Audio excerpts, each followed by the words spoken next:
I put in a community post that I wasn't going to do any more videos on the Sabre project, and that's project videos, in other words, full-length videos, and that still holds true to this point because the performance of them is just terrible. I'm going to go over that here with y'all in a little bit to better explain myself on that. But for the 3 or 4 of you that actually are following this, I wanted to at least give you an update because you may be interested in it. Because we have a runner. We have a definite runner at this point. There's been a lot of stuff that I've been doing that I will go over, but I'll show you how it runs first. And then we will go into it in more detail as far as what I did. I don't have any or much B-roll clips to show you that. I didn't do any filming, but I will go over it. We're not quite done yet because we're still a little bit on the sketchy side as far as some setup goes, but I'll explain that when we get to it. I put my electrical engineering hat on, which of course doesn't fit because I know about as much about electrical engineering as I do about being a tennis pro. But we were able to get some results that led to this point right here. I've got it all synchronized, which you'll see momentarily. Actually, you know what? I'm going to put you on the iPhone speaker because this lapel mic thing filters out the sound of the motors too much. So stand by. You can see we got a display, oil light out. Synchronized. Fuel on. We are running fuel through the fuel pump.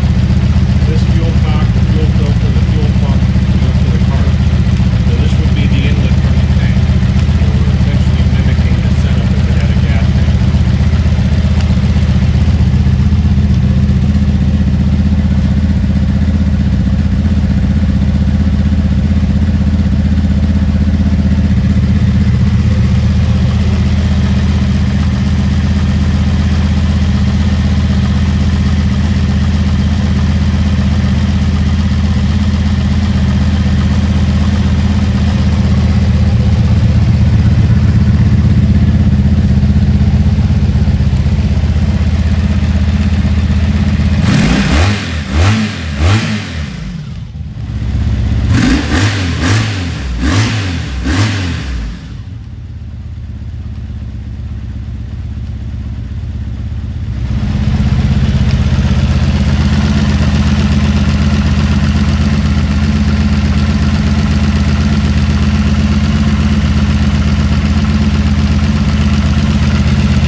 Because I'm getting gassed out in here even though the door is open. It's still a certain amount of carbon monoxide and you're like, whoa, catching a buzz, dude.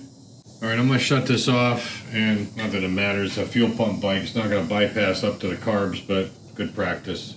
Shut it off here too, I guess. Now we're going to go over how I got to this point. Alright, so after the carbs went back in, and I was ready to do other work, like get the cooling system all put back together, the thermostat, which is a brand new thermostat inside that thermostat housing. I have a new radiator cap on the radiator as well. And I got all that tightened up and I put coolant in it because I did not want to crank the motor over to like do things like tests for spark and make sure we had oil pressure and so forth until I had water in it so the mechanical seal wasn't dry in the water pump that I did. So once I got all that done and I had coolant in it, then I spun it around with oil in it, of course. And I got an intermittent oil light. The oil light initially went out. You can see when you turn it on, it's good and solid now. And then when you start it, let me show you that real quick. Goes out. And then when you cut the engine, it comes back on. Well, Well, I wasn't getting it coming back on, at least reliably, and occasionally it would flicker like it just did, and then just wouldn't come back on at all. Excuse me. I went for the pressure switch first, and I had another one, so I changed it out with that one, and I had the same condition on the light up in here. So I said, well, it's got to be a wiring problem. So I wanted to make sure I had a reliable oil pressure light. Yeah, I do have an oil pressure gauge set that I could have just plumbed in there if I had the plumbing for it, but I said I want this thing to work like it would if it was on the street, discreet. So yeah, I went into this whole assembly up here, taking the headlight out. There's 2 relays inside the headlight. I'm not really sure what they're for. And also took each fuse out and put some of that deox paste on there, not dielectric grease, this deox paste. It's stuff used on circuit breakers and houses and stuff. Just a tiny bit, which is a conductive grease. Cleaned everything up, did the same thing with all the wires that go up into the display cluster, and that solved that problem. So it was just a connection problem. Then I had a reliable oil light, and I was happy. I was smiling. See? Smiling like this. Okay, so once I stopped grinning, I said, well, I got oil pressure, I've got coolant in it, let's test for spark.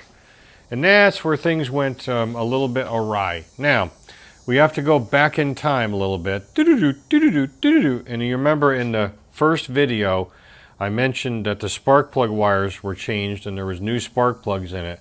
And they weren't the typical NGK style like you see here that has just a naked tip on the top of the plug. And you have the appropriate end inside the spark plug cap. These are 5 kilo ohm caps, by the way. They just had regular, normal car ones with a normal, nipple on there, going back to the coils. And it also had silicone high tension wires, HT leads, which is a big no-no on these old bikes. You got to use copper core. And so I said, well, somebody was obviously diagnosing a spark problem, and that's probably why it was parked at some point, or they were recently trying to get it running and it didn't have spark. So again, I hadn't tried it yet. I wanted to sort out the ignition system as far as put the proper wiring on it. I had these caps in stock anyway. I don't know what they came from. 5 kilo ohm. The front ones are slightly angled, which is nice. They are obviously set up for an inline 4, Kawasaki or something. So you have the middle ones or the end ones have the angles to them so they don't, stick out like a sore thumb. I don't know. I tested each one.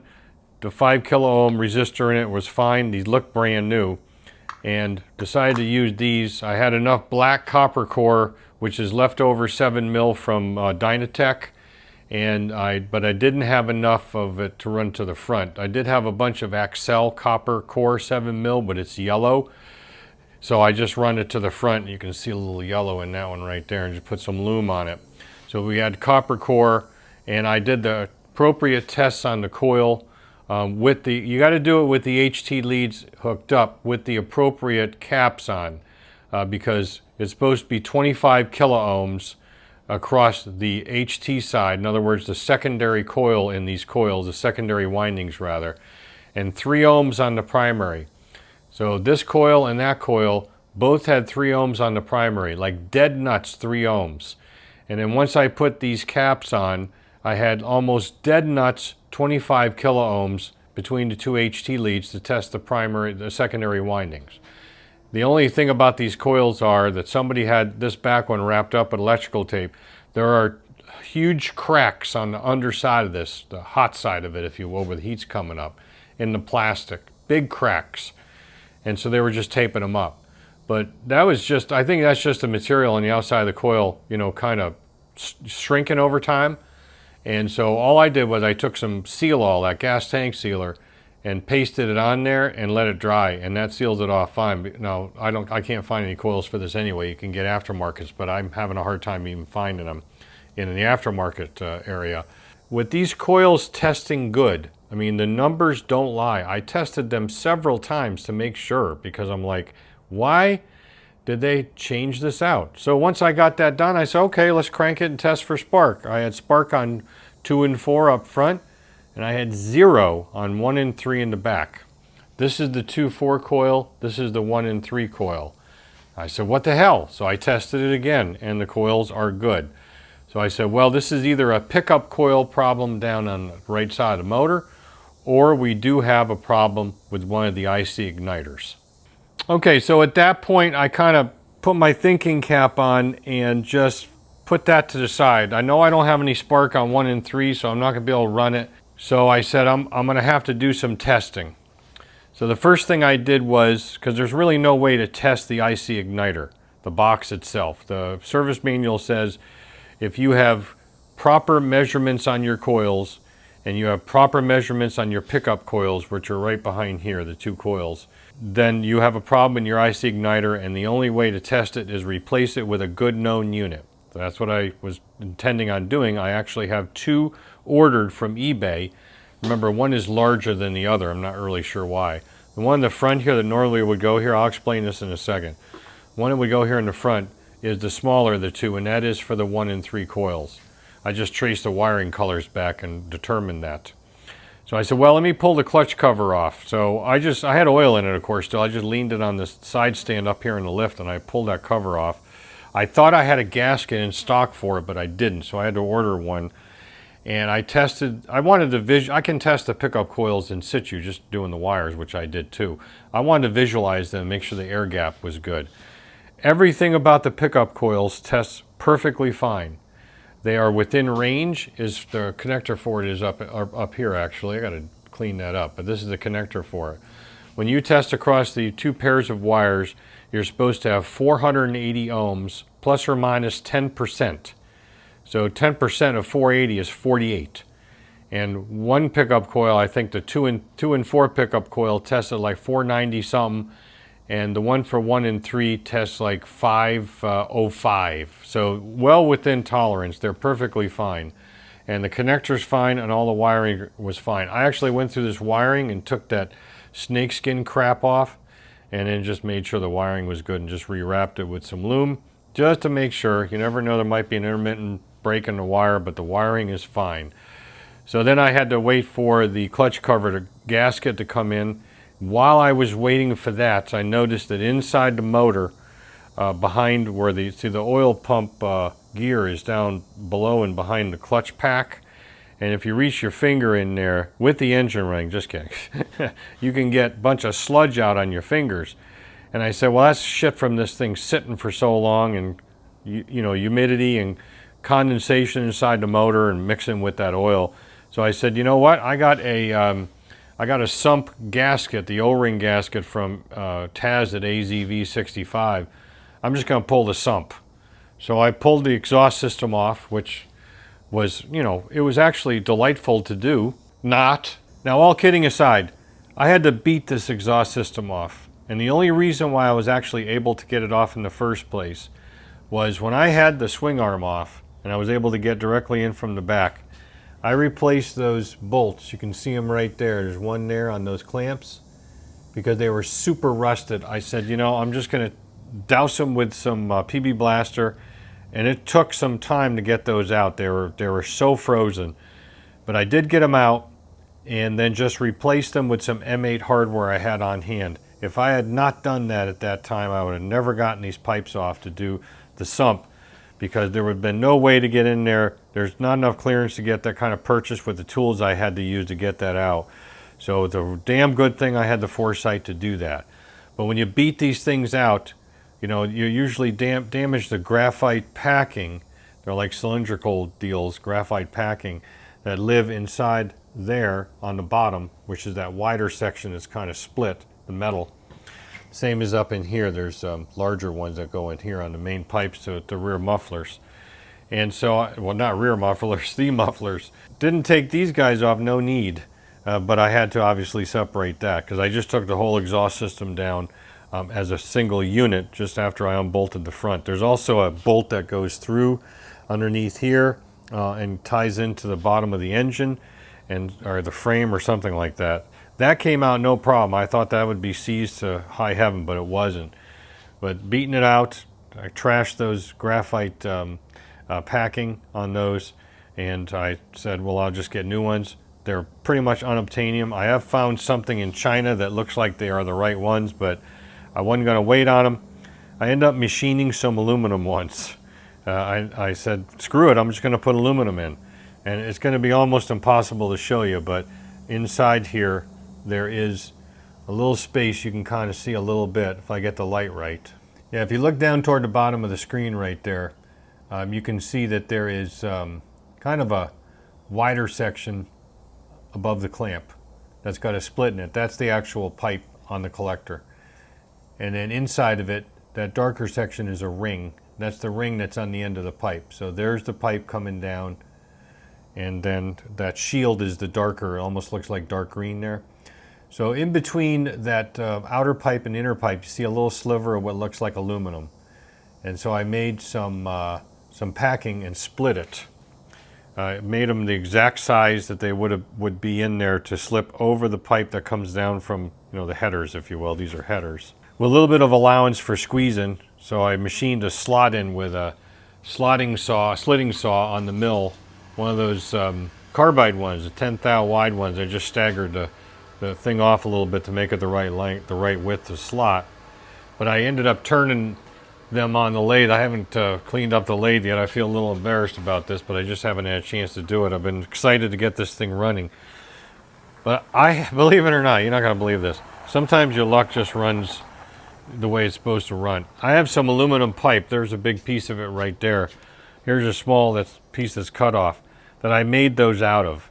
This is almost the exact right size. Inside ID and OD. I didn't have to touch the OD, and I just bored the ID like 10 thou to kind of true it up a little bit, and then cut it to length, parted them to length, and then slit them.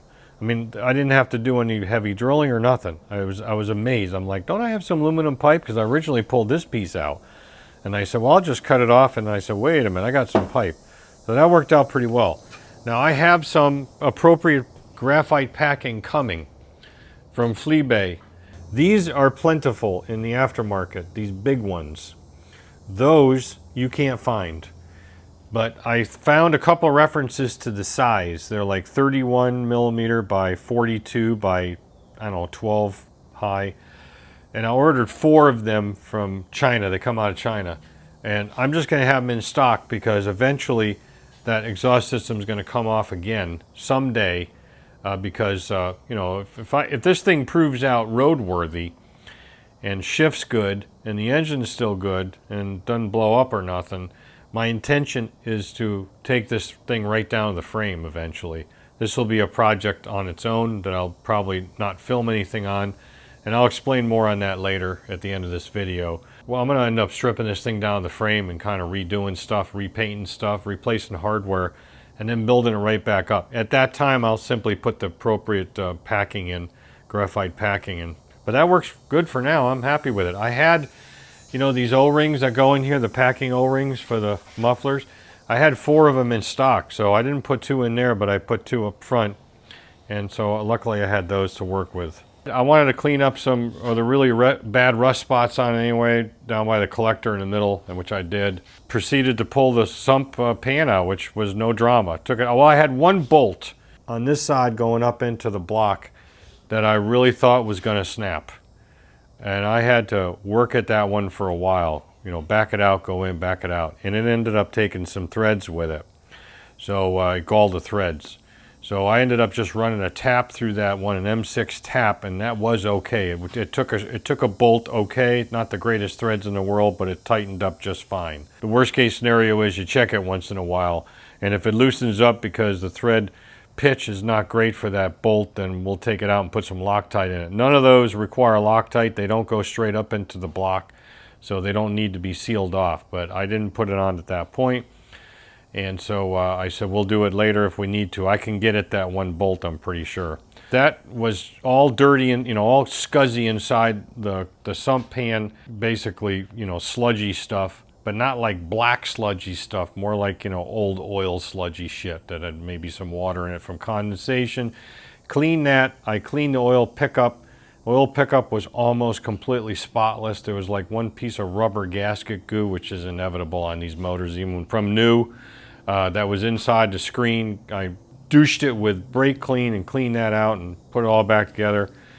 And then once the clutch cover come back in, just put this back together and got oil back in it. And then move my brain back to the ignition problem. Okay, so this guy here is the IC igniter for 1 and 3, with obviously it removed from its cover. These are glued in place. So how you get these out is you hit the case with a heat gun, you know, the outside of this case, and you get it pretty hot to the point where you think the plastic's about to melt. And you can smell it too. You can smell the plastic going, "I'm melting." And Meltman with the power to melt. Then you can just pull this thing right out.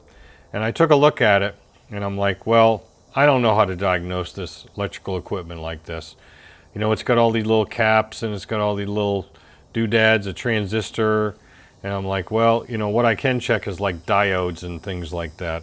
What I first checked was these diodes right here. This one is listed as Z1. You can see it, or ZD1, Zener diode 1. It looks like it's next to this resistor, but it's actually for this right here. And when I metered this Zener diode up, it was dead shorted. So I said, well, that's got to be part of the problem right there. So what I did was I desoldered it and took it off the board. And then I made a command decision. And I took one of my other 2 original spark boxes from the Magna, because remember I have a coilover plug modification on that with spark boxes that came from a gentleman in Texas that used to make those spark boxes that are USB programmable. I can change the dwell on it, I can change a number of features on that, which is really cool for a coilover plug. I'm never going to go back to these anyway. If something ever happened to that, I'd take one of those modules and send it out somewhere to have it repaired by somebody who knows what the hell they're doing. So anyway, I had to move this thing, I had to remove it from the board, just desoldered it, took it off, and I got at a, looked like, I can't tell, that I couldn't meter the value of the old one and I can't see any markings on it, so I took a guess. It was the exact same size, and you know, it's a CDI unit, you know, from a couple of years earlier, so chances are they would have used similar components. So I desoldered that from that board, which it lived right here, and I soldered it into this board where the offending cap was removed. I'm sorry, the Zener diode was removed. So I soldered in here. I did meter this up to make sure I got the anode and cathode orientation correctly, because there is an imprint on the board that shows you which end is anode and which end is cathode, so I made sure I got it in correctly. So I did that and installed it on the bike, and with a test spark plug, I started getting spark on 1 and 3, and then went, woohoo! I am invincible!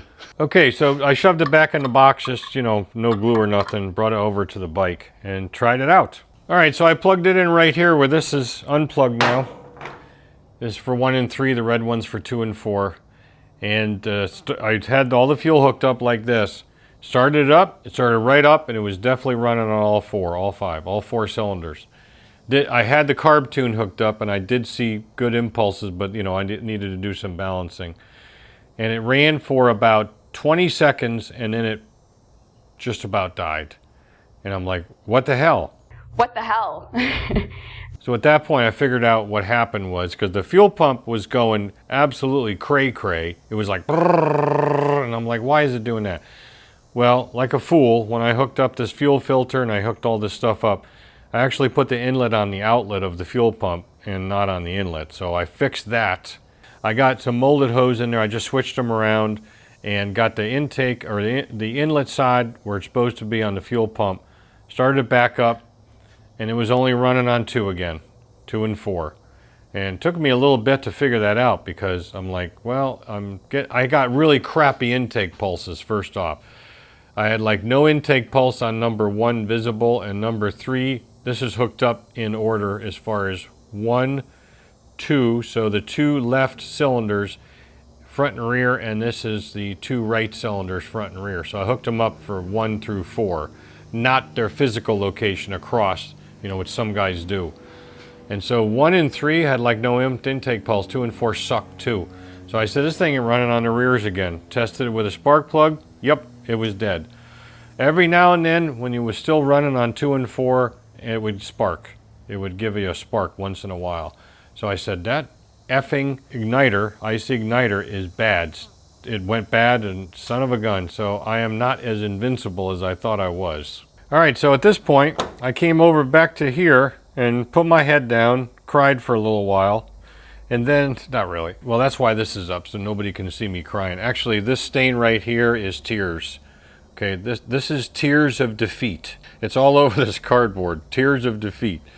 Actually, this is for the sun. Sun's in a bad spot right now, if you haven't already figured that out. I need to get some pull-down shades and install them up here. But seriously, I went like this, phooey on all you crap, and I took the other spark box from the Magna, compared it to the wires that came off of this one. The wiring pinout is exactly the same, and I said, screw it. What's the worst that's going to happen? Do I fry a pickup coil? I'll buy new ones. Plugged it in, and that's what you see it running on right now. You see it running on a V45 or an MB0, MB0 spark box on 1 and 3 cylinders, and it's running on a V65 MB4 spark box, or I should say IC igniter, on the front cylinders. I don't know why it works. I'm sure that the ignition advance is probably different, the way it's programmed, because this is what controls that. There is no, obviously, mechanical advance mechanism. So I don't want to go too crazy on this. I'm not going to run it on the road with this because I might be putting it under load and the ignition advance may be wrong, and I don't want to do any damage. But it runs pretty damn sweet with this Nippon Denso spark box. The other ones are Hitachis, I think, the ones that come from the V65, the MB4s. So with those MB4s, once I get them in, I'm still waiting on them. I don't know what the delay is. They seem to be hung up in Memphis. They were shipped out of Virginia. They were very expensive. I bought a pair of them on Fleabay that look really, really nice. And according to the eBay seller, said he took them off a V65 Magna, but they're the same part number, the same number, and they should be exactly, and they're the same year too as the 85. So they should be the same deal as far as spark boxes go. So when I get that one in, we will verify it runs with the appropriate spark boxes. And then all I have to do is brakes, and then I can take it out for a test ride, because the brakes are not done. Well, sort of, they're not done. The rear master is done.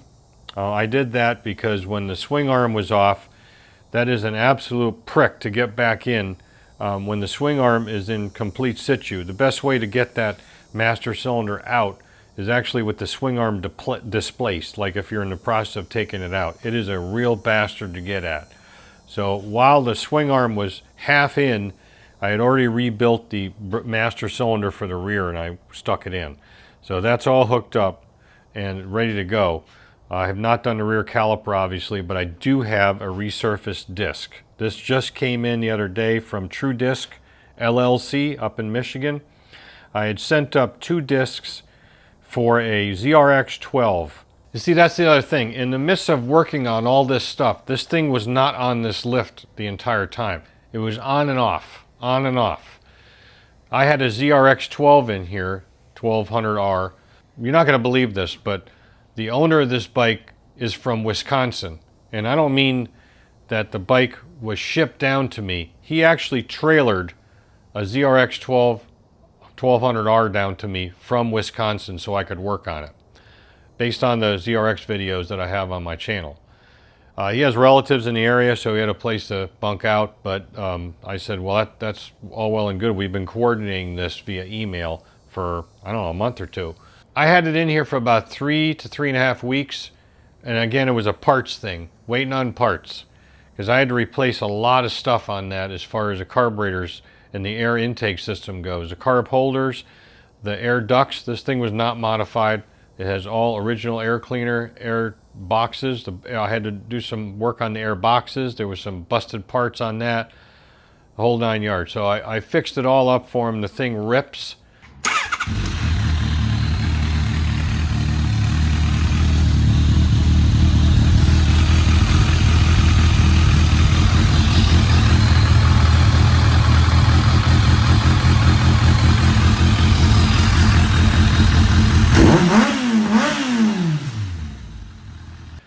En route to coming down to me, he stopped at Traxian Dynamics in Georgia, and he had them do some suspension work because the bike doesn't handle right, he said. It like has a wobble. And I don't know suspension at all. Suspension is like a black art. I don't know it. So that's why I suggested Traxian. Unfortunately, when he got to Traxian, he had accidentally left the fuel cock in the prime position and it flooded the motor out and hydrolocked it. So Traxian couldn't do a test ride. So that's when it came down to me. And then when I got it, I sorted all that out. And like I said, the bike rips now. So I can't do anything about the suspension stuff. He's going to have to deal with Traxian on that. But as far as it running goes, I got that going, and it was like 3.5 weeks worth of work. Well, at least it was here that long. And that too went on and off the lift when I was picking at this thing. So that's why this has taken so long to do, because before that I had a Valkyrie.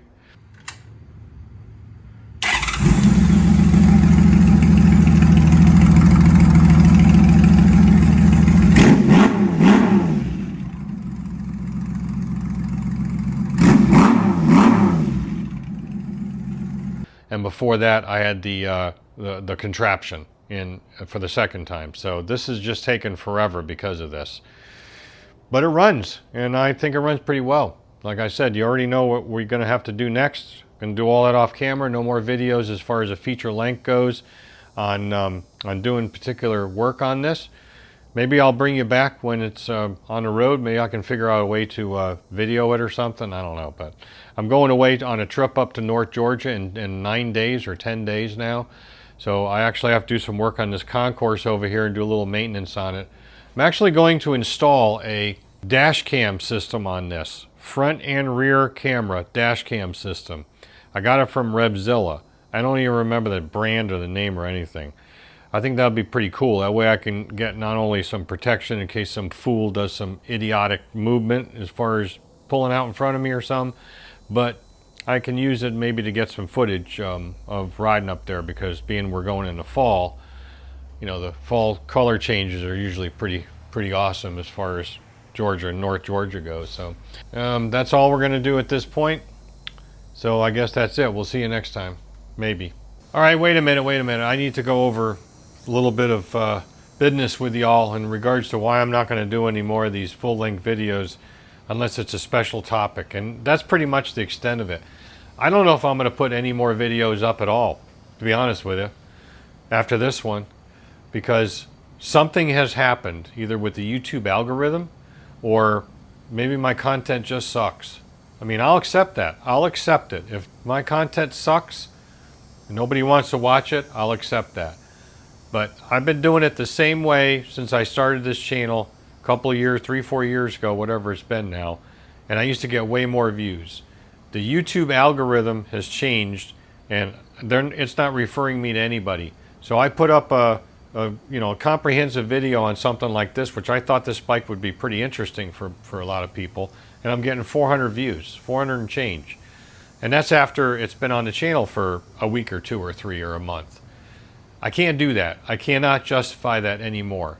You know, I'm watching other videos out there. I'm not going to say the channel's name. I don't want to get in any trouble or start any heat, but let's just say this guy does a whole bunch of different stuff, and he was doing a particular Suzuki that had a turbo problem and blew the motor up. You probably, if you watch this channel, which you don't obviously, but if you watch these types of videos, you probably know what I'm talking about. That was a good video. I've watched some of his other stuff. I can't believe he gets the views he gets on it. He doesn't teach you nothing. And he's got a wise-ass sidekick that does his camera work for him that's distracting as all I mean, this guy is just distracting and annoying. And I just can't tolerate that. I'm not going to stoop to that level, in my opinion, and produce videos just for the entertainment quality. I'm trying to educate as well. And apparently not enough people like that. So you could try help me out if you all would. Go back into my catalog, just open up any video and just like it after a few minutes of watching it. Like, share. Maybe the algorithm will change a little bit and I'll start getting more views. If I do, then I'll go, well, maybe it's worthwhile to go in there and start doing more. But at this point, it's just not. I'm sorry to say, it's just not. You know, I'm not trying to call out any particular creator, because obviously a channel like that, whoever that is very successful and makes a lot of revenue for them, and they have tons of views. And so I applaud them for that. I applaud them for that. And if that's all anybody ever wants is just the entertainment value and not delving into the deep dives on these things as far as trying to figure shit out to help you out, then I don't know what to tell you. Now, if you're going to comment on any videos from now on, or even in the past ones, I'm not reviewing any comments in the videos any longer. There's too much, well, let me just put it straight. There's too much bullshit in the comments, and people that think they know everything, and they just effing don't, okay? They just don't. And I don't know everything either, but I tell you that, and they don't. They just like, you did this, or, oh, you called something the wrong thing. Why do you call? Who gives a? The bottom line is, I am just trying to help people out. For some reason, you get assholes that come in the comment section and ruin it for everybody. So, no more reviewing comments. Now, that said, if you want to ask me a technical whoops, getting drunk here. If you want to ask me a technical question about something, this is my email. I've told you this 100 times if I've told you it once. Write me an email and I will be glad to answer your question.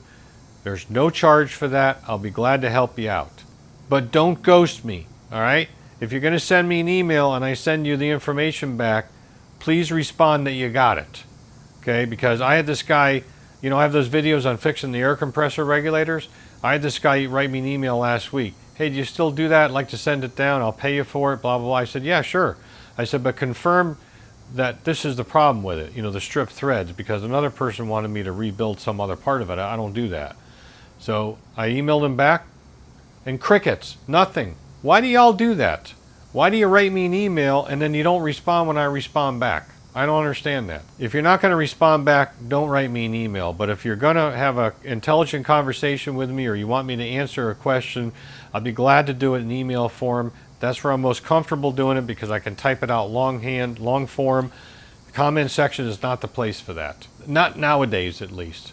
It used to be that way on YouTube, I think. But nowadays, it's all basically bullshit with people just making stupid comments about how, I don't like the way your hair's parted or something. So send me an email. Again, this one right here, and I'll be glad to answer your questions for you and give you any technical advice.